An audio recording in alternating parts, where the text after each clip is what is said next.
Pak Prabowo ini kan kalau kita lihat dulu mitosnya kan seakan-akan kan pemimpin yang cenderung top down, very decisive, nggak peduli tuh mau oposisi jumlahnya berapapun, dia akan ambil keputusan yang nggak populer, nggak peduli dikritik seperti apapun. Tapi ternyata ketika akhirnya berhasil menjadi presiden, kita melihat sisi yang lain. Pak Prabowo ini seperti orang yang nggak mau ditinggal. Pak Prabowo dengan terus-menerus melakukan komunikasi intens dengan tanda kutip orang yang dianggap berseberangan dengan Jokowi ingin menunjukkan saya akan mengambil keputusan, bermanuver dan melakukan langkah politik itu tidak bergantung sama sekali dengan Jokowi. Apakah Pak Jokowi dengan Mas Gibran nyaman? Kalau dalam konteks positioning politik tentu saja tidak nyaman. Kenapa tidak terlalu terlihat sering dalam hal-hal yang sifatnya strategis, acara-acara kenegaraan misalnya. Itu kan akhirnya memancing spekulasi mengenai apakah masih akur atau enggak sih. Ngobrol enggak sih gitu. Saya sih merasa Mas Gibran harusnya menjawab tantangan ini. Mas Gibran kenapa sih harus takut lulusan luar negeri? PDI juga memang menjadi bagian dari pemerintahan Pak Prabowo. Kalau tidak ya akan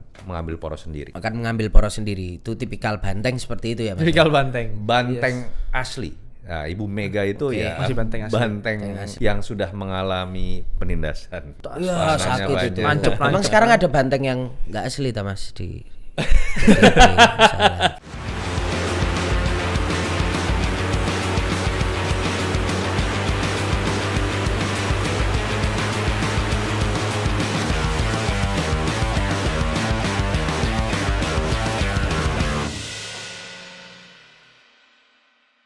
Sahabat Kompas.com, bertemu lagi bersama saya Tatang Gurito. Saya Vitorio. Di acara Kelas Wet Kompas.com, Gaspol, ngobrol gas pasti Gaspol. Wes, tepuk tangan dong.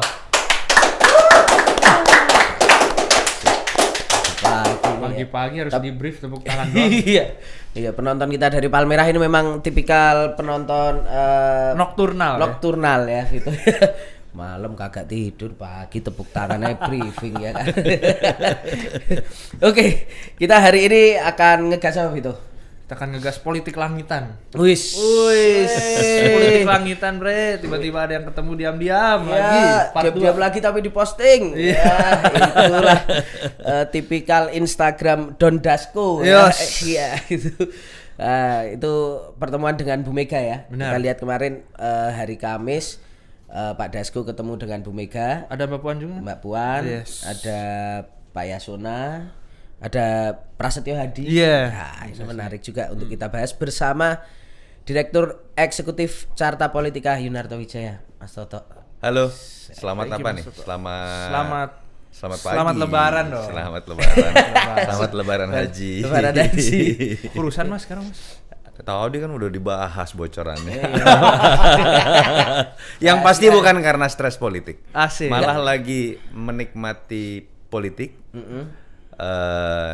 Karena menikmati politik jadi banyak olahraga. Oke. Nggak sesetres sebelum-sebelumnya. Nah, menikmati politiknya Solo apa Jakarta Mas? Yang jelas sudah lama ke Solo. Apa banget sih? Apa sih itu ya?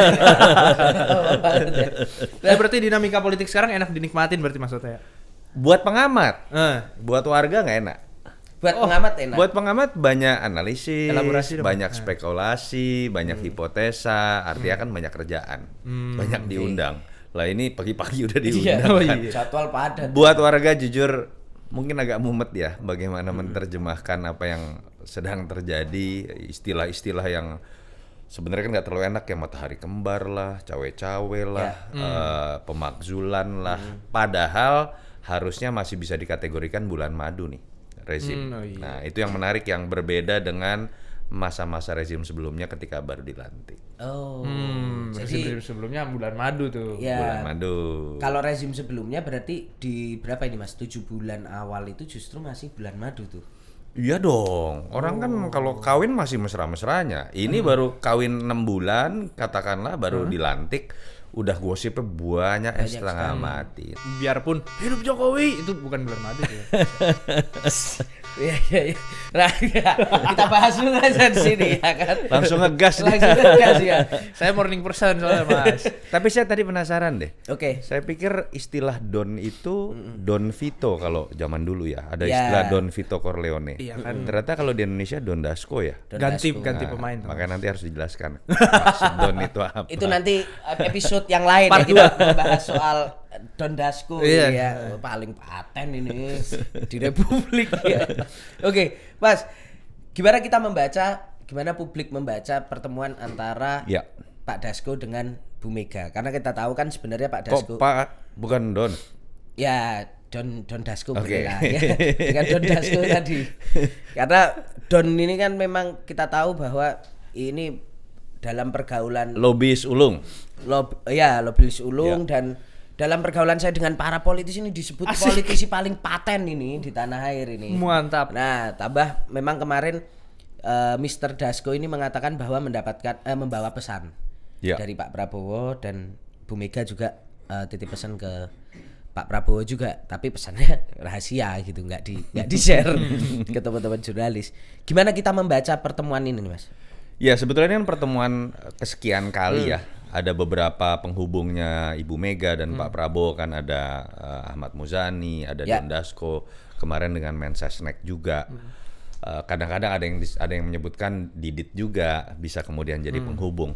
Artinya sebenarnya bisa disimpulkan memang dari awal tidak pernah ada masalah apa-apa kalau konteks hubungan pribadi antara Ibu Mega dengan Pak Prabowo. Apalagi ditambah kalau kita lihat ternyata gaya berpolitik Pak Prabowo memang pengen ngerangkul semua gitu kan. Terlepas buat saya dalam demokrasi harusnya nggak seperti itu. Tapi ternyata Pak Prabowo memang benar-benar pengen zero enemy, kalau bisa koalisi semuanya masuk. Dan kita kan juga tahu problem itu adanya bukan antara presiden dengan PDI Perjuangan, tapi antara PDI Perjuangan dengan mantan kadernya yang kebetulan menjadi wakil presiden, yang kebetulan mantan presiden misalnya kan. Dan disitulah orang kemudian bertanya-tanya ketika masih ada Mas Gibran, apakah berarti PDI Perjuangan akan terus menjadi oposisi atau tidak. Nah, itu yang menurut saya kemudian orang berspekulasi setiap pertemuan, apakah kemudian Pak Prabowo dengan Pak Jokowi udah renggang nih. Apakah kemudian Mas Gibran bener-bener dikotakin nih? Kira-kira kan bahasa netizen kan seperti itu. Saya sih masih coba melihatnya positive thinking deh. Dalam konteks Pak Prabowo coba jembatani, kan tidak mudah juga memposisikan wapres dalam dikotakan atau kemudian istilah forum purnawirawan dimakzulkan. Dalam sistem presidensial itu pemakzulan sulit terjadi, kecuali ada kondisi yang luar biasa, pelanggaran pidana berat, perbuatan tercela dan lain-lain. Jadi saya sih masih mencoba melihat bahwa ini upaya betul dari Pak Prabowo untuk mencoba mengajak PDI Perjuangan untuk lebih merapat. Akan tetapi dalam konteks harmonisasi, bukan dalam konteks zero sum game lah, menggeser posisi Pak Jokowi dan lain-lain. Tapi ini kan kalau baca dari si Pak Prabowo-nya ya, kalau ditanya dan kita berspekulasi apakah Pak Jokowi dengan Mas Gibran nyaman, kalau dalam konteks positioning politik tentu saja tidak nyaman. Itulah yang membuat kenapa jadi menarik kalau kita coba kaitkan kok dalam momen yang bersamaan, dalam konteks spekulasi kemungkinan PDI Perjuangan terbuka untuk merapat, kok Pak Jokowi namanya digadang-gadang nih jadi ketua umum PSI. Artinya kan kalau mau disimpulkan ya, paling tidak dari si Pak Jokowi mungkin menyadari bahwa dia harus punya kekuatan politik yang konkret, nggak bisa nama besar lagi. Atau spekulasi bahwa negara ini masih dikuasai oleh selain Prabowo masih ada bayang-bayang Jokowi. Dia harus punya kekuatan politik konkret menjadi ketua umum, sehingga kemudian ya bisa dikatakan posisi politiknya aman bersama dengan keluarganya. Spekulasi seperti itu. Tapi pertanyaannya adalah kenapa selain ya kita tahu PDIP menguasai berapa persen? 16-17%? Sekitar 16%. Sekitar 16% ya kan di parlemen. Tapi kan sisanya kan sudah koalisi Pak Prabowo. Kenapa mendekati Megawati itu menjadi sesuatu yang masih penting untuk Pak Prabowo? Iya, memang jadi unik ya. Pak Prabowo ini kan kalau kita lihat dulu mitosnya kan seakan-akan kan pemimpin yang cenderung top down, very decisive, nggak peduli tuh mau oposisi jumlahnya berapapun, dia akan ambil keputusan yang nggak populer, nggak peduli dikritik seperti apapun. Tapi ternyata ketika akhirnya berhasil menjadi presiden, kita melihat sisi yang lain. Pak Prabowo ini seperti orang yang nggak mau ditinggal. Pak Prabowo ini seperti ingin semuanya jadi teman.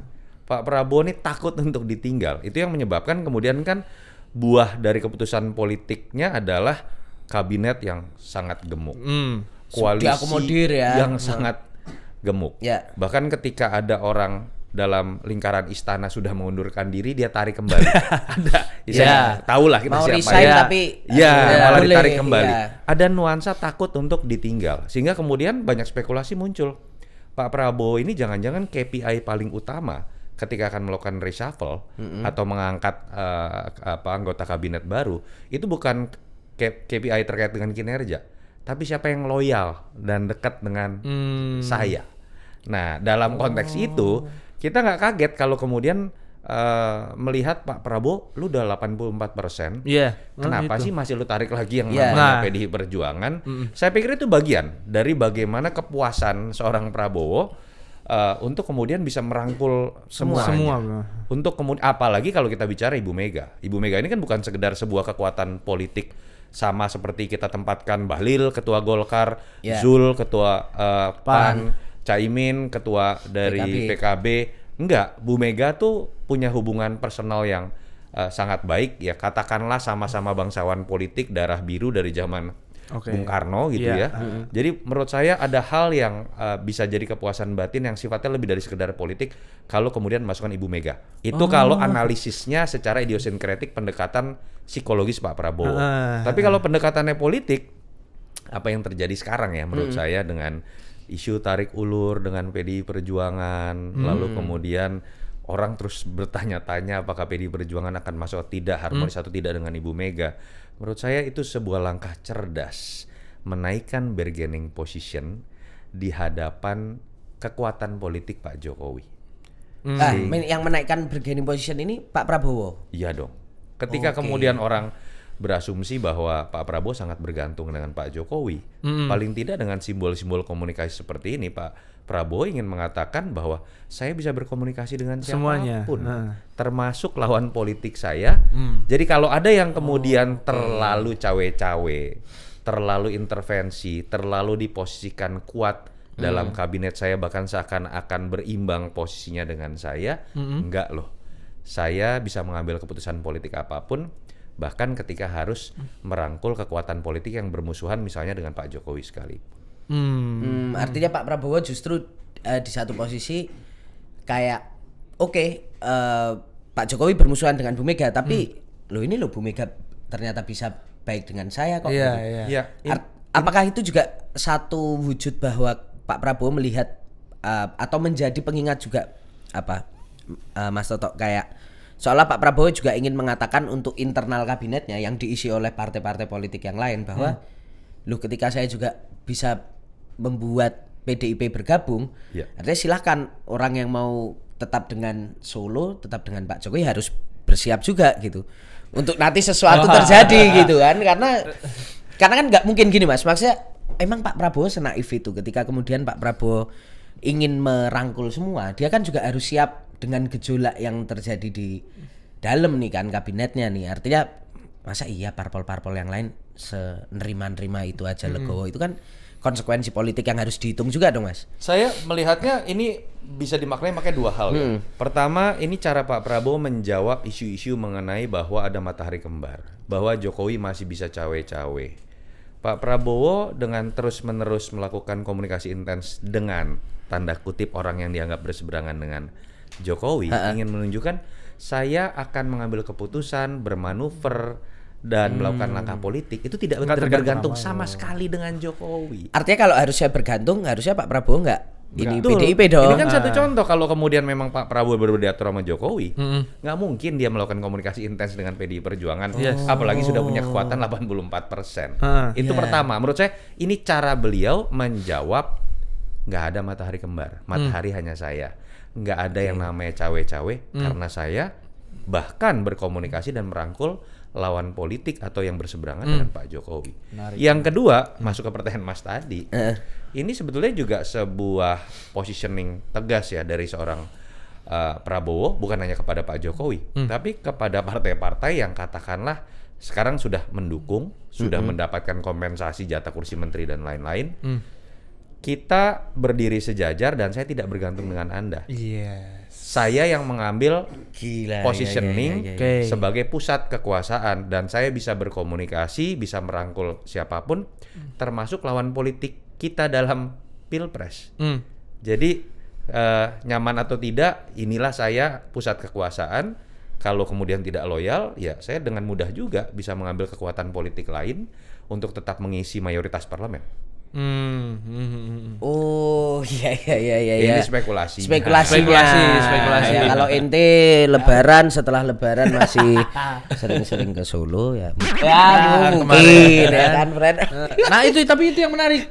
Menurut rekan Mas Toto, nanti ketika misalkan tentu secara real politik yang terdekat adalah PDIP mungkin masuk menjadi bagian dari kabinet Pak Prabowo. Itu real politik yang paling jauh. Real politik yang paling jauh yang bisa dihasilkan lah. Iya, emang ngapain ketemuan gitu ya? Politik gak ada keputusan masuk atau enggak gitu nah, kan. terkan Mas Toto ketika misalnya memang PDIP itu masuk menjadi bagian dari kabinet Pak Prabowo, itu gejolak di internal, menyambung pertanyaannya si Tatang tadi.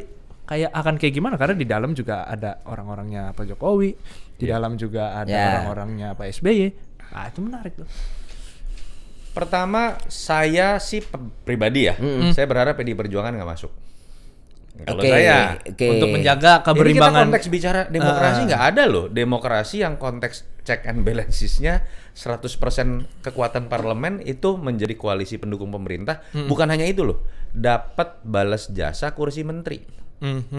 Udah orang kalau udah dapat jatah kursi menteri kakinya keikat. Nggak bisa ngapa-ngapain. Gimana dia nggak mungkin mengkritik dirinya sendiri karena sudah menjadi bagian dari porsi kue kekuasaan. Ini keinginan saya. Tapi kalaupun misalnya masuk gitu ya, apakah pertanyaannya kemudian kan yang lain akan ngambek, marah? Menurut saya enggak. Emangnya kalau masa nggak ngambek? Pertanyaan saya kalau ngambek terus bisa ngapain? Minimal kan ada ego sektoral antara pemerintah-pemerintahan yang ini. Misalnya dalam satu kasus ada tupoksi menteri ini sama menteri ini, yang ini ternyata berseberangan secara politik. Itu kan pengaruh. Pertanyaannya kalau ngambek terus bisa ngapain? Karena pengambilan keputusannya di atas. Dari jatah kursi menteri. Ya tidak mungkin juga. Uang mereka rebut kekuasaan buat dapat kursi menteri gitu. Jadi setiap presiden ketika sudah berkuasa sebenarnya bargaining positionnya tinggi. Makanya menurut saya keterlaluan kalau Anda udah jadi presiden, Anda yang punya prerogatif bagi kursi-kursi menteri, kursi BUMN dan dubes dan lain-lain, lalu kemudian masih takut, masih diatur-atur. Oke lah, yang namanya presiden tuh harusnya berhenti pada level ya udah deh sebagai bentuk dari keanomalian sistem presidensial kita yang seperti yang mengharuskan bagi-bagi kursi menteri sebagai balas budi. Ya udah, jatah Anda jumlahnya segini, jatah Anda jumlah segini. Oke. Tapi harusnya presiden secara kualitatif punya hak tuh. Menteri Anda bodoh, saya ganti ya. Yang Anda calonkan nggak pinter, saya nggak mau ya. Tolong cantumkan nama yang lain. Porsi nama kursi menterinya saya yang tentuin ya, karena saya punya blueprint untuk pemerintahan saya ke depan. Bagian itunya jangan dong dinihilkan gitu sama presiden terpilih. Maksudnya dibebas-bebasin aja parpol yang karena faktanya tadi Mas, jawabannya simpel kok. Emangnya menteri kalau nggak terima, emangnya kalau partai nggak terima atau ngambek bisa apa? Dapat apa? Nah itu yang saya harapkan. Dan bukan saya harapkan, terkaan saya, andai kata pun PDI Perjuangan masuk. Kadang pertanyaannya ngambek atau enggak, ya harusnya sih ngambek pun cuma bisa di belakang layar, nggak bisa apa-apa. Dan kalau pertanyaan tadi, misalnya menteri-menteri Jokowi akan seperti apa, saya tetap tidak meyakini ya, masih ada orang Jokowi yang sepenuhnya loyalitasnya masih kepada Jokowi ketika dia sudah jadi menteri. Karena orang kalau udah jadi menteri takut dipecat juga. Tapi kemarin banyak yang ada 2 menteri yang berani ngomong bos saya, bos saya itu loh Mas. Dan saya yakin kapok sekarang. Oke. Pas balik ke istana terjadi bos kamu siapa? Enggak Pak Presiden. Ini kita bertang misalnya gitu kan, bisa aja kan. Oke. Kapok berarti itu ya. Itu kata-kata kemarin muncul bos itu mungkin sehari ini orang udah insaf ya. Iya. Ya pada akhirnya kita akan melihat mereka tujuan utamanya ketika sudah jadi menteri bertahan dong menjadi seorang menteri. Ketika membuat kebijakan apapun yang akan menyetujui atau menolak itu hanya bisa presiden. Tidak ada saham sekecil apapun dalam sistem presidensial yang bisa dimiliki oleh mantan presiden sehebat apapun dia. Seorang mantan presiden ketika sudah jadi mantan gitu ya, sahamnya tuh 0. Titik. Langsung drop jadi 0 ya? 0. Itulah yang menyebabkan menurut saya pada akhirnya menteri-menteri kemarin mungkin agak setengah sadar gitu masih akan kapok dengan sendirinya. Oke. Karena pada akhirnya menyadari bahwa ya eksistensi hari ini tetap presiden yang ada hari ini. Dan gitu itu yang ya. betul. Dan itu yang betul. Emang harusnya begitu loyalitas tunggal ke. Iya. Kita hormati mantan presiden dengan mengingat legasinya, bukan dengan tetap menempatkan sebagian kekuasaannya masih tersisa. Itulah yang menyebabkan saya merasa sehebat apapun Jokowi, nggak bisa tuh legasinya kita hormati dengan cara menerima anaknya untuk kemudian tetap mendapatkan saham. Itulah mengapa saya menolak kemarin. Oke. Apalagi kalau sekarang bapaknya masih mau ikutan misalnya, berpengaruh terhadap menteri-menteri. Makanya menurut saya pada titik sekarang pun menteri-menteri yang dicap Jokowi harusnya udah sadar bahwa dia harus menempatkan diri, satu-satunya bos namanya Prabowo. Oke. Biarpun wakil bosnya adalah anaknya Pak Bos sebelumnya ya. Iya, nah itu jadi rumit kan nyebutin aja lah rumit gitu. Iya. Itu kan complicated. Betul. Kalau kita mau bicara pun ya, Wapres itu sahamnya kita ngomongin saham. hanya bisa dinilai ketika ada penugasan khusus dari seorang presiden. Dalam sistem presidensial itu yang namanya Wapres itu fungsinya adalah ban serep, itu fungsi nomor 1. Sehingga ketika presiden berhalangan, dia bisa menggantikan presiden. Atau kemudian mendapatkan penugasan khusus lewat Inpres, lewat Kepres terhadap bidang-bidang tertentu. Tapi kalau tidak diberikan penugasan apapun, sebatas jadi ban serep, boleh juga sebetulnya dalam sistem presidensial. Ya bebas-bebas saja artinya ya. Maksudnya bagaimana presidennya menempatkan wapresnya gitu. Betul. Nah, tapi kalau hari ini Mas Toto melihat wapres kita ban serep apa ban dalam, ban gembos apa gitu situasinya. Iya, Mas Gibran tuh gini ya. Sebetulnya ya kalau kita mau coba positive thinking, sebetulnya Mas Gibran bisa menutupi beberapa hal-hal terkait dengan hal-hal yang tidak dikuasai oleh Pak Prabowo. Dan sepertinya Mas Gibran mencoba masuk ke wilayah itu melalui YouTube-nya, misalnya YouTube itu kan Pak Prabowo kemudian berbicara mengenai anak-anak muda, mengenai hal-hal yang akan ada di masa mendatang ya, salah satu AI itu gitu ya. Editing Instagram Reels yang sangat Gen Z sekali gitu kan. Pak Prabowo kayaknya nggak punya itu ya. Pak Prabowo kan estetik Pak Prabowo ya. Ya, sebetulnya harusnya bisa saling melengkapi sesuai apa yang dibela oleh teman-teman pemilih 58% oke gas gitu ya. Bahwa tua muda komplementer dan lain-lain gitu ya. Tapi ya kita harus akui juga sepertinya perannya tidak sebagaimana mestinya seperti kita lihat. Bahwa kok banyak sekali acara-acara kegiatan misalnya undangan tamu negara dari luar. Kalau saya tidak salah kemarin PM China salah satunya Macron Prancis, Mas Gibran nggak ikut, netizen kemudian bertanya kenapa tidak diikut sertakan. Tentu saja mungkin ada alasan protokoler, saya nggak tahu gitu ya. Atau kemudian kok Mas Gibran lebih terdengar dan membuat kontroversi bukan dalam pidatonya, dalam dialog-dialog yang kemudian bisa memperlihatkan kapasitas beliau untuk berbicara misalnya mengenai AI, anak muda yang Pak Prabowo mungkin nggak terlalu mumpuni ya. Tapi kok sifatnya searah, bikin YouTube, akhirnya muncul kontroversi lagi dan lain-lain. Nah di sini orang kemudian bertanya-tanya, pertama tentu saja kapasitas Mas Gibran, kok lebih berani searah bicara membuat konten, misalnya dibanding dialog dengan mahasiswa. Kalau mau bicara tentang AI kan ya dialoglah dengan mahasiswa, bukan dengan misalnya bicara searah lewat konten YouTube misalnya. Atau doorstop sama wartawan misalnya. Atau doorstop dengan wartawan. Nah ini kan curhatan teman-teman wartawan. Kayaknya jarang juga. Atau yang kedua ya tadi, kenapa tidak terlalu terlihat sering dalam hal-hal yang sifatnya strategis, acara-acara kenegaraan misalnya. Itu kan akhirnya memancing spekulasi mengenai apakah masih akur atau enggak sih, ngobrol enggak sih gitu. Atau paling enggak kalau kita bicara dari sisi protokoler ini tektoknya nyambung enggak sih antara istana Wapres dengan istana presiden gitu misalnya. Saya sih merasa Mas Gibran harusnya menjawab tantangan ini. Mas Gibran kenapa sih harus takut lulusan luar negeri? Masa dialog sama anak UI pasti bahasa Inggrisnya Mas Gibran lebih bagus dong. Kuliah di Singapura kan? Iya, kuliah di Singapura, di Australia. Jawablah dengan hal-hal seperti itu. Buatlah dialog seperti itu misalnya gitu kan. Atau kemudian ya doorstop dengan teman-teman wartawan gitu misalnya kan. Dan itu menurut saya akan membuat pemerintahan ini tidak terbebani dengan pertanyaan-pertanyaan tadi. Karena ketika Mas Gibran bisa nunjukin kapasitasnya dengan cara menantang balik kritik-kritik netizen yang isengnya luar biasa ya, tadi doorstop dengan wartawan, dialog dengan teman-teman dari UI, ITB, UGM dan lain-lain. Paling tidak itu akan menjawab satu pertanyaan, Mas Gibran beneran mumpuni. Mas Gibran bukan cuma dikarbit. Masuknya Gibran bukan cuma diangkat sama bapaknya. Karena kalau asumsi itu masih ada dalam benak sebagian pemilih atau netizen, isu cawe-cawe pasti ngangkat lagi. Isu mengenai matahari kembar masih ada lagi karena orang akan mengatakan Gibran ini cuma pajangan nih, sebenarnya bapaknya yang masih pengen berkuasa. Disitulah muncul isu presiden kita ada dua, Prabowo dengan Jokowi. Jokowi masih ingin cawe-cawe. Jadi sebetulnya yang bisa jadi penolong tuh Gibran. Tapi kalau beliau terlalu menonjol, apa nggak malah makin dikotakin itu?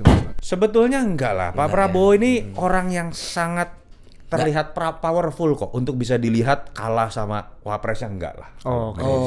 Enggak sampai sebegitulah Pak Prabowo. Terlalu sama Pak Prabowo terlalu begitu Vito ini. Aduh. Iya, powerful gitu wapresnya aktif, it's okay. Pak Prabowo. Jangan orang baru diangkat lagi Jadi belum ada kursi kosong, belum ada lowongan. Oke, nah Mas, kalau kita bicara sekarang soal kalkulasi untung rugi antara PDIP dan pemerintahan gitu ya. Apa keuntungan PDIP sehingga mereka katakanlah tertarik untuk bisa bergabung dengan pemerintah? Keuntungan pertama yang dilihat PDIP itu apa, Mas? Mau tidak mau akan berbicara mengenai hal yang sifatnya paling taktis dan pragmatis, mendapatkan jatah kursi menteri. Sekarang sebetulnya kan ada Pak BG, tapi dalam konteks orang bicara abu-abu ya, merahnya gitu, dekat dengan PDI Perjuangan, tapi tidak bisa disebut juga bagian resmi dari PDI Perjuangan. Jadi memang yang bisa dihitung satu-satunya, pertama lah paling tidak itu adalah terkait dengan kursi menteri. Yang kedua, hal yang ada di panggung belakang sulit kita buktikan, tapi selalu jadi pembicaraan. Ketakutan orang tidak berkuasa kalau saya menyitir bahasanya Pak Budi Ari dalam sebuah podcast atau sebuah dialog adalah kalau kalah hati-hati di penjara gitu. Ini hal politik real yang seringkali orang katakan dalam dunia politik yang masih rimba hutan belantara, ya hukum rimba itu yang berlaku. Lu kalah, lu habis. Lu menang, lu kuasai hutan itu gitu kan. Jadi itu yang mungkin orang banyak kemudian mengatakan ya udah deh, ngikut aja deh. Apalagi Pak Prabowo itu kan dikatakan sangat decisive misalnya gitu ya. Ya lu kalau mau aman, lu masuk deh ke dalam pemerintahan gitu. Mungkin itu yang kalau kita mau sedikit berspekulasi mengenai kalkulasi sebagian, saya nggak katakan semua ya, sebagian dari kader PDI Perjuangan mungkin berhitung alangkah baiknya untuk masuk ke dalam pemerintahan Pak Prabowo. Ruginya, untungnya lagi ketiga deh nih ya, sesuatu yang sifatnya dinamis nih. Kalau misalnya Pak Prabowo ternyata bagus kerjanya dalam 5 tahun mendatang dan PDI Perjuangan ikut dalam bagian kekuasaan, dia akan ikut menikmati tingginya kepuasan publik. Kalau bagus. Tapi kalau jelek ya sebaliknya juga. Kena kotel efek ibaratnya. Kotel efek dari pemerintahan yang dipersepsikan bagus. Kalau. Nah, tapi kan kalau jelek sebaliknya nih. Saya mulai masuk ke mudaratnya gitu ya. PDI Perjuangan kalau kemudian sebetulnya berani mengambil positioning satu-satunya partai, nggak usah oposisi deh. Penyeimbang deh. Yang punya memberikan penyeimbang aja misalnya. kritis deh misalnya ya. Atau mendukung tapi kritis misalnya deh. Paling nggak berbeda dengan partai-partai yang lain. Dan kalau kemudian terjadi guncangan dalam pemerintahan Prabowo dalam konteks kepuasan publiknya turun deh misalnya, itu secara otomatis satu-satunya partai yang akan mendapatkan kotel efek sebaliknya. Itu juga limpahan sebaliknya itu adalah PDI Perjuangan juga. Dan ini efeknya berbeda loh.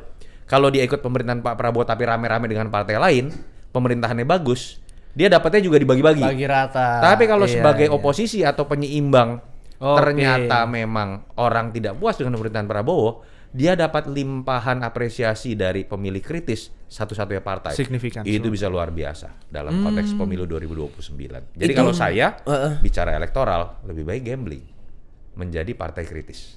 Menjadi partai kritis. Iya, kalau bicara gambling dan berspekulasi ya, ditambah kondisi eksternal nggak lagi baik-baik aja. Sehingga ketika kita berbicara mengenai kepuasan publik ke depan, lebih banyak tantangan yang akan dihadapi oleh pemerintahan Prabowo Gibran dibandingkan hal yang sifatnya manis-manis seperti yang dulu misalnya zaman Pak SBY kan 2009, 2010, 2011, 2012 orang mengatakan nggak usah ngapa-ngapain pun itu autopilot. Aman negara. Autopilot economic growth itu pasti 6% of economic growth karena ada booming commodity. Windfall profit kita bisa dapatkan. Sekarang udah bukan masanya itu. Oke. Sehingga makanya lebih menantang. Dan justru ada positioning.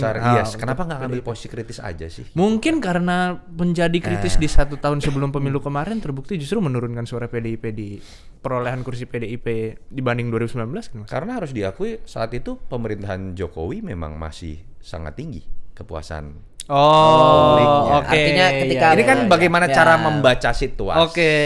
Artinya ketika memilih berpisah dengan Jokowi, yang harus dihadapi adalah yaitu penurunan suara itu ya Mas. Betul. Akhirnya ya. Makanya tapi saya ingin bukan dalam konteks oposisi harus salah gitu ya. Tapi jadilah satu partai yang ketika ada pengambilan kebijakan, pembuatan undang-undang, anggaran, Anda yang paling berani masuk ke substansi, ini salah. Bagian penganggaran ini kami nggak setuju karena akan rugi segmen ini. Oke. Bukan dalam konteks semuanya harus salah gitu ya. Tapi kan berbeda dengan kalau orang udah masuk dalam pemerintahan dan dapat kursi menteri. Kritik juga takut, Bos. Ya, walaupun pembelaan teman-teman parpol itu ini kalimat bukan dari saya loh. Kalimatnya dari salah seorang petinggi Golkar, Nurul Arifin pernah mengatakan kita dilarang untuk melakukan kritik. Itu dalam penjelasan mengenai sikap fraksi kalau saya nggak salah. Artinya kan memang berarti kalau udah masuk sekarang susah ya. Instruksinya seperti itu. Nah, PDI ambillah posisi kritis paling nggak gitu. Tapi sebenarnya PDIP kan ketika misalnya mengambil posisi seperti yang Mas Toto sampaikan, itu bukannya dulu di 2004 dan 2009 ternyata sukses ya Mas? Tinggi Artinya kan? misalnya katakanlah di 2009 ketika orang melihat bahwa Pak SBY itu udah autopilot gitu ya. Terus kemudian muncul nih figur namanya Joko Widodo nih. Kemudian orang-orang yang merasa tidak puas dengan pemerintahan SBY merasa bahwa wah nextnya PDIP nih kayak gitu. Itu contoh konkret. Jadi tapi kan waktu itu ada peran Pak Taufik Kemas juga untuk bisa menjadi jembatan antara PDIP dengan Pak SBY gitu. Tapi kalau saat itu PDI Perjuangan misalnya mengambil sikap seperti yang dijalankan oleh Pak Taufik Kemas, misalnya masuk ke dalam pemerintahan SBY, dapat jatah kursi menteri, mungkin 2014 dia nggak akan menempatkan dirinya sebagai the ruling party. Belum tentu di 2014 kartunya dia hidup gitu. Karena ya kan untuk melawan ya. Kepuasan publik terhadap Pak SBY kalau kita ingat 2012 itu turun karena booming komoditi selesai. Pada titik itulah PDI Perjuangan mendapatkan limpahan elektoral. Walaupun memang harus diakui saat itu ada faktor, ada satu sosok yang kemudian juga sangat mencuat lah. Namanya Jokowi. Tapi bertemunya antara sikap kritis dalam situasi ketidakpuasan publik dengan munculnya sosok baru yang itu membuat kemudian PDI Perjuangan menjadi pemenang di 2014. Siapa yang tahu nanti misalnya PDIP mengambil posisi penyeimbang terus 2027 muncul sosok kayak gitu lagi. Kita kan. Karena gimana pun juga posisi RI 3 DKI Jakarta ini kan pole position itu. Ini kan pole position. Pole position juga. Banteng. Tapi kayaknya DKI 1 nggak senafsu Jabar 1 sih kayaknya dari mana. Ya mungkin kelihatannya justru karena sudah aman jadi diam-diam aja tuh. Tapi kan no comment. Saya tim transisinya Mas Pram soalnya kemarin. Tapi kan politisi Jawa itu kan kadang enggak ternyata iya. Ada pengalaman. Ini trauma sama yang Solo. Nggak tahu. Apalagi asalnya dari kota yang selama ini nggak pernah dikunjungin presiden-presiden sebelumnya. Nah, ini kan lebih, ngeri juga. Mitosnya kuat ya. Mitosnya kuat ya kan. Kerajaan dari sana juga nggak kalah juga sama Solo. Benar. Kan. Mas Toto, tapi kalau kita ngomongin 2029 Mas, memang masih jauh banget nih Belanda nih 2029 ini. Cuman selama ini kan PDIP itu kekeh dengan kursi RI 1 ya kan. Ya. RI 1 bahkan 2024 kemarin juga ada proposal Prabowo Ganjar Ditolak karena Ganjar nggak mau RI 2 kan. 2014 akhirnya juga Jokowi Iya. dan bukan Prabowo. Ya. Nah, di 2029 itu apakah dengan posisi sekarang PDIP dicoba didekatin gitu, apakah itu tidak akan menempatkan PDIP di posisi subordinat nanti di 2029 mungkin hanya dapat RI 2 gitu? Ya, kalau menurut saya PDI Perjuangan tetap harus mulai berkaca. Posisi yang bisa dikatakan paling terpuruk salah satunya adalah 2024 kemarin. Walaupun angkanya masih lebih bagus ya dibandingkan kalau kita bicara 2009 itu 14%. Bahkan Demokratnya 21% ya. Tapi tetap ini terpuruk dalam konteks bukan hanya berbicara kekuatan elektoral, tapi dihianati atau ditinggal deh katakanlah oleh kader yang dianggap kader terbaiknya yang berhasil menjadi presiden. Artinya kan di situ tantangannya bukan hanya pencapaian dilihat dari sisi konstituen, tapi konsolidasi internal juga menghadapi sebuah masalah. Nah, artinya menurut saya harusnya ini juga momen buat PDI Perjuangan mawas diri. Tidak hanya dalam konteks berbicara, misalnya nih ya, mengambil posisi paling kritis. Otokritik dulu dong. Selama Anda kemarin menjadi bagian dari pemerintah, udah bener nggak nih mendukung kebijakan-kebijakan pemerintah? Menteri-menterinya dulu pada saat menjadi bagian dari kekuasaan, udah bener nggak ketika mengambil kebijakan? Ketika kemudian kritis terhadap pemerintahan Jokowi di ujung-ujung, atau kemudian di awal pemerintahan Pak Prabowo, isunya sudah mencerminkan suara masyarakat nggak?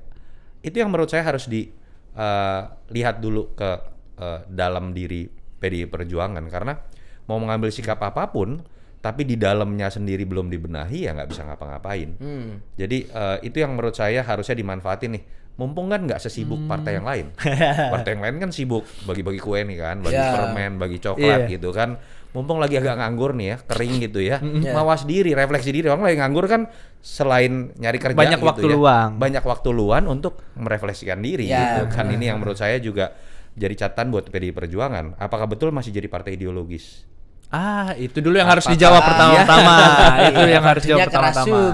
Iya, apakah betul kerja dari teman-teman DPR dan DPRD masih mencerminkan, mau itu istilahnya Soekarnois, mau istilahnya Marhainis.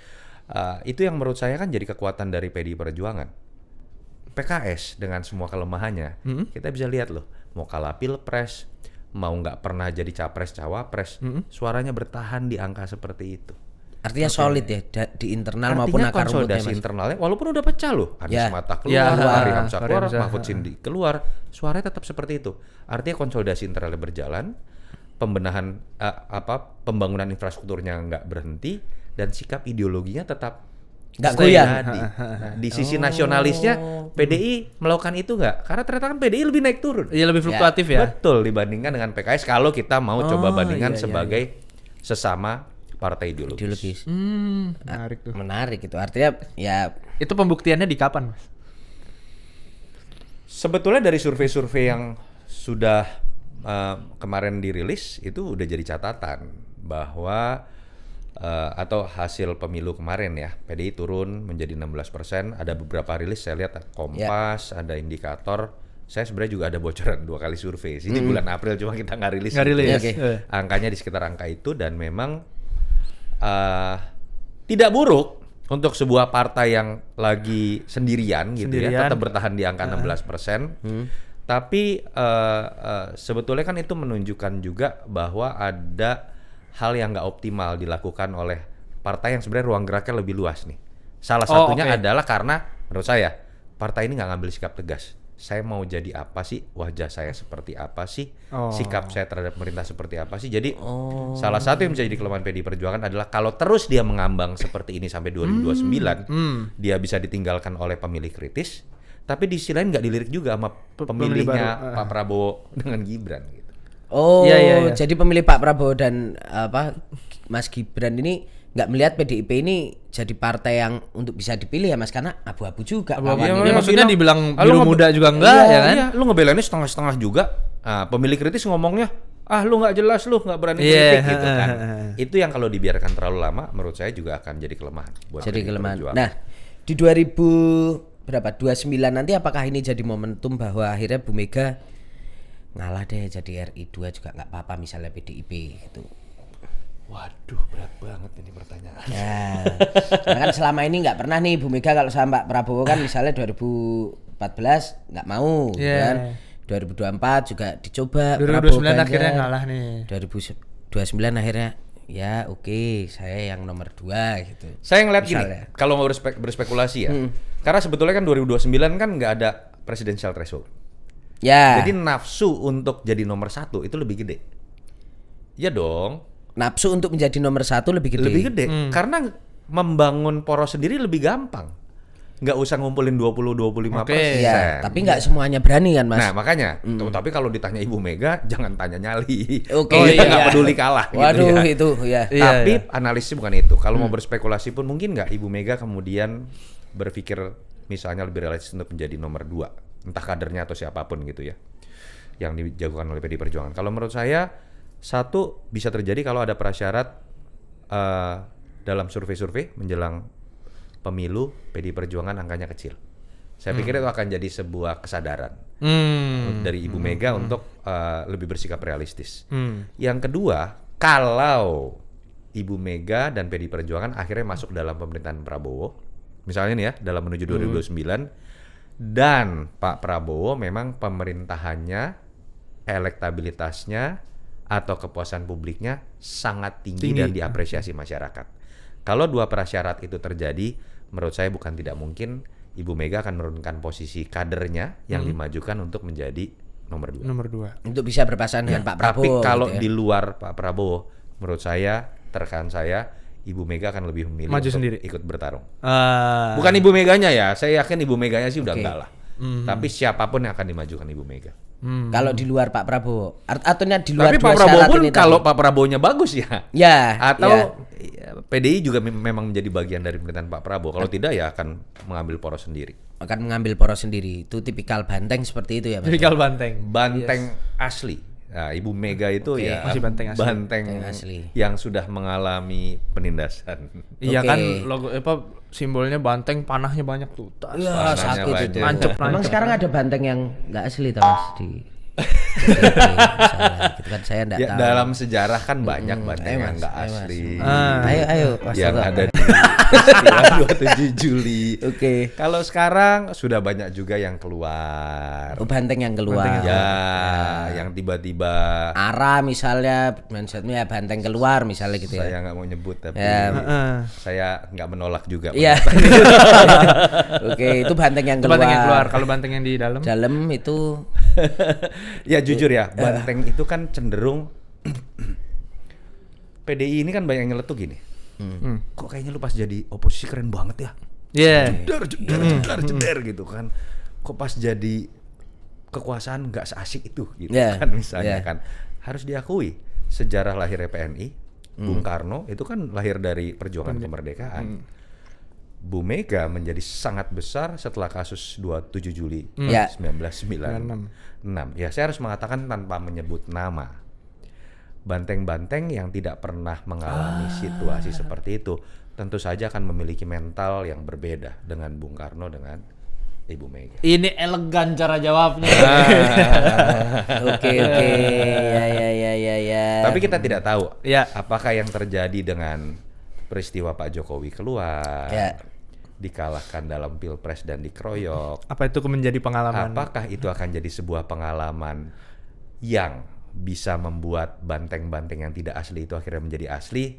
Waktu yang akan menjawab. Waktu yang akan menjawab. Ya. Dikalah, dikeroyok ya. Atau mungkin juga menahan-nahan diri. Nah, itu kan juga nggak tahu. Iya. Iya. Aduh. Iya. Belum tentu ikutan dikeroyok kan. Iya. Siapa tahu. Ya.